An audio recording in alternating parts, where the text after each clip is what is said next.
بسم اللہ الرحمن الرحیم۔ ہرقل نے ان کے پاس قریش کے قافلے میں ایک آدمی بلانے کو بھیجا، اور اس وقت یہ لوگ تجارت کے لیے ملک شام گئے ہوئے تھے، اور یہ وہ زمانہ تھا جب رسول اللہ صلی اللہ علیہ وسلم نے قریش اور ابو سفیان سے ایک وقتی عہد کیا ہوا تھا۔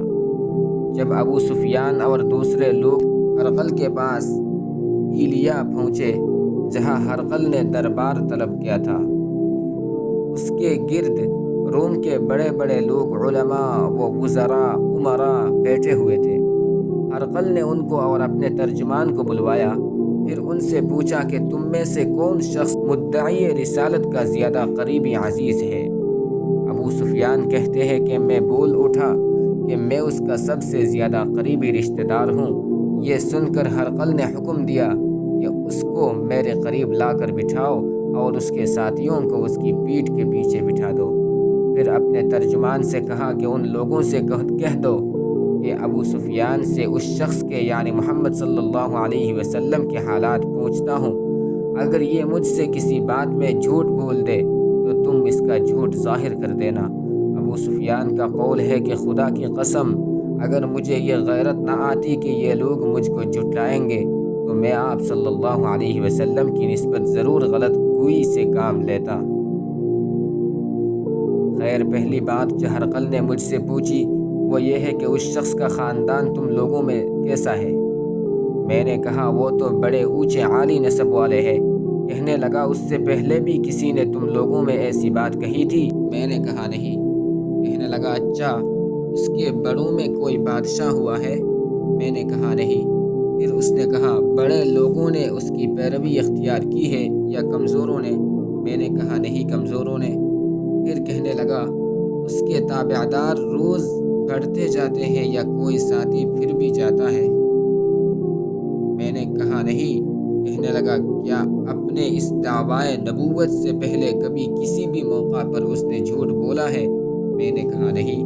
اور اب ہماری اس سے صلح کی ایک مقررہ مدت ٹھہری ہوئی ہے، معلوم نہیں وہ اس میں کیا کرنے والا ہے۔ ابو سفیان کہتے ہیں میں اس بات کے سوا اور کوئی جھوٹ اس گفتگو میں شامل نہ کر سکا۔ ہرقل نے کہا کیا تمہاری اس سے کبھی لڑائی بھی ہوتی ہے؟ ہم نے کہا ہاں۔ بولا پھر تمہاری اور اس کی جنگ کا کیا حال ہوتا ہے؟ میں نے کہا لڑائی ڈول کی طرح ہے، کبھی وہ ہم سے میدان جنگ جیت لیتے ہیں اور کبھی ہم ان سے جیت لیتے ہیں۔ ہرقل نے پوچھا وہ تمہیں کس بات کا حکم دیتا ہے؟ میں نے کہا وہ کہتا ہے کہ صرف ایک اللہ ہی کی عبادت کرو، اس کا کسی کو شریک نہ بناؤ، اور اپنے باپ دادا کی شرک کی باتیں چھوڑ دو، اور ہمیں نماز پڑھنے، سچ بولنے، پرہیزگاری اور صلہ رحمی کا حکم دیتا ہے۔ یہ سب سن کر پھر ہرقل نے اپنے ترجمان سے کہا کہ ابو سفیان سے کہہ دے کہ میں نے تم سے اس کا نسب پوچھا تو تم نے کہا کہ وہ ہم میں عالی نسب ہے، اور پیغمبر اپنی قوم میں عالی نسب ہی بھیجے جایا کرتے ہیں۔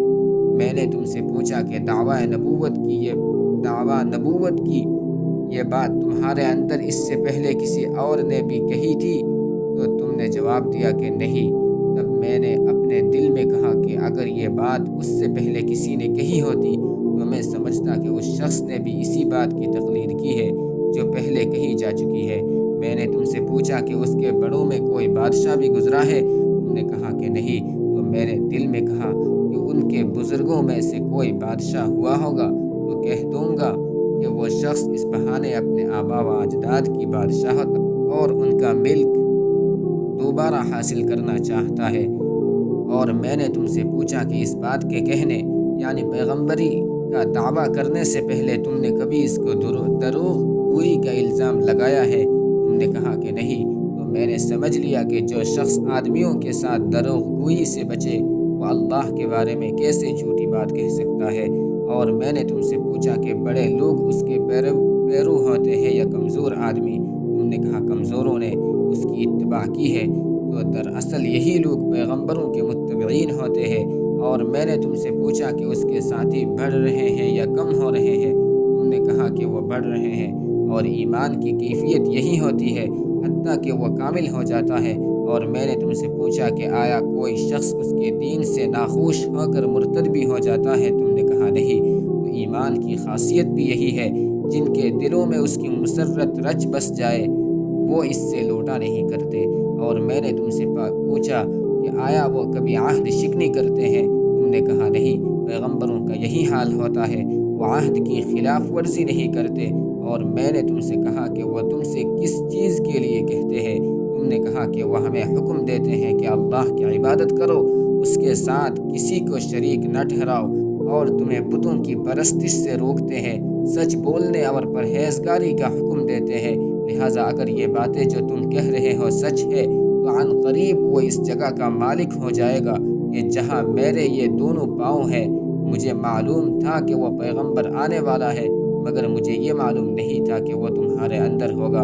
اگر میں جانتا کہ اس تک پہنچ سکوں گا تو اس سے ملنے کے لیے ہر تکلیف گوارا کرتا۔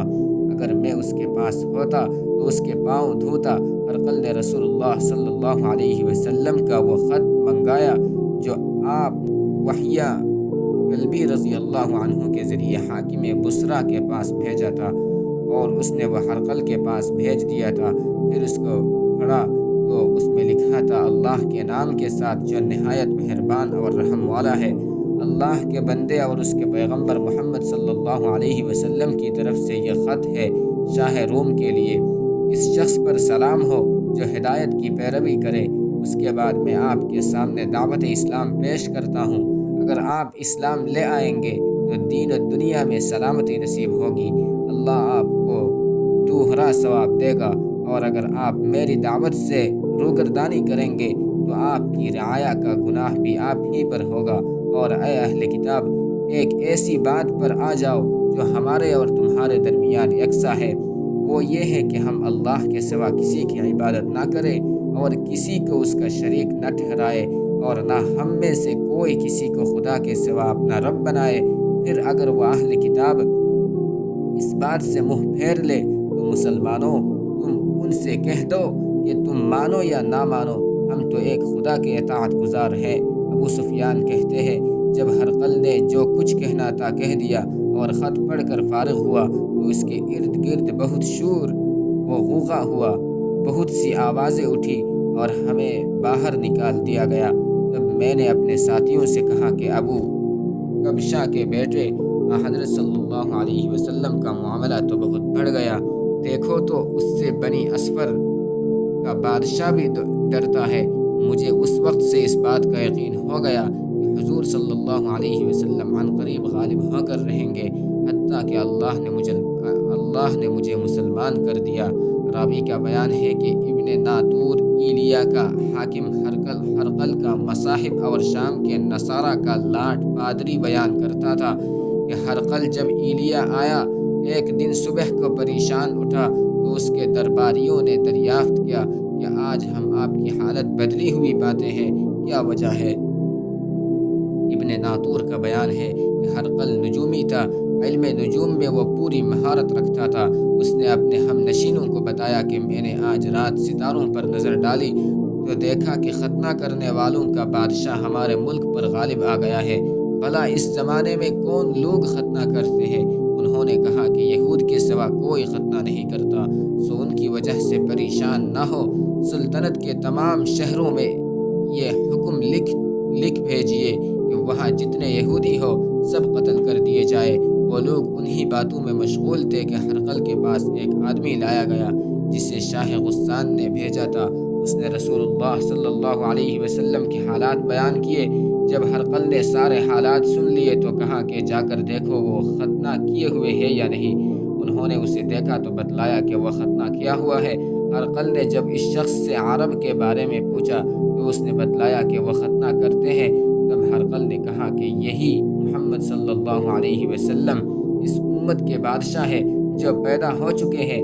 پھر اس کے اپنے ایک دوست کو رومیہ خط لکھا اور وہ بھی علم نجوم میں ہرقل کی طرف ماہر تھا۔ پھر وہاں سے ہرقل حمص چلا گیا، ابھی حمص سے نکلا نہیں تھا کہ اس کے دوست کا خط اس کے جواب میں آ گیا۔ اس کی رائے بھی حضور صلی اللہ علیہ وسلم کے ظہور کے بارے میں ہرقل کے موافق تھی کہ محمد صلی اللہ علیہ وسلم واقعی پیغمبر ہے۔ اس کے بعد ہرقل نے روم کے بڑے آدمیوں کو اپنے حمس کے محل میں طلب کیا اور ان کے حکم سے محل کے دروازے بند کر لیے گئے۔ پھر وہ اپنے خاص محل سے باہر آیا اور کہا، اے روم والو، کیا ہدایت اور کامیابی میں کچھ حصہ تمہارے لیے بھی ہے؟ اگر تم اپنی سلطنت کی بقا چاہتے ہو تو پھر اس نبی صلی اللہ علیہ وسلم کی بیعت کر لو اور مسلمان ہو جاؤ۔ یہ سننا تھا کہ پھر وہ لوگ وحشی گدھوں کی طرح دروازوں کی طرف دوڑے مگر انہیں بند پایا۔ آخر جب ہرقل نے اس بات سے ان کی یہ نفرت دیکھی اور ان کے ایمان لانے سے مایوس ہو گیا تو کہنے لگا کہ ان لوگوں کو میرے پاس لاؤ۔ جب وہ دوبارہ آئے تو اس نے کہا، میں نے جو بات کہی تھی اس سے تمہاری دینی پختگی کی آزمائش مقصود تھی، سو وہ میں نے دیکھ لی۔ تب یہ بات سن کر وہ سب کے سب اس کے سامنے سجدے میں گر پڑے اور اس سے خوش ہو گئے۔ بالآخر ہرقل کی آخری حالت یہی رہی۔ ابو عبداللہ کہتے ہیں کہ اس حدیث کو صالح ابن کیسان، یونس اور معمر نے بھی زہری سے روایت کیا ہے۔ صحیح بخاری حدیث نمبر 7۔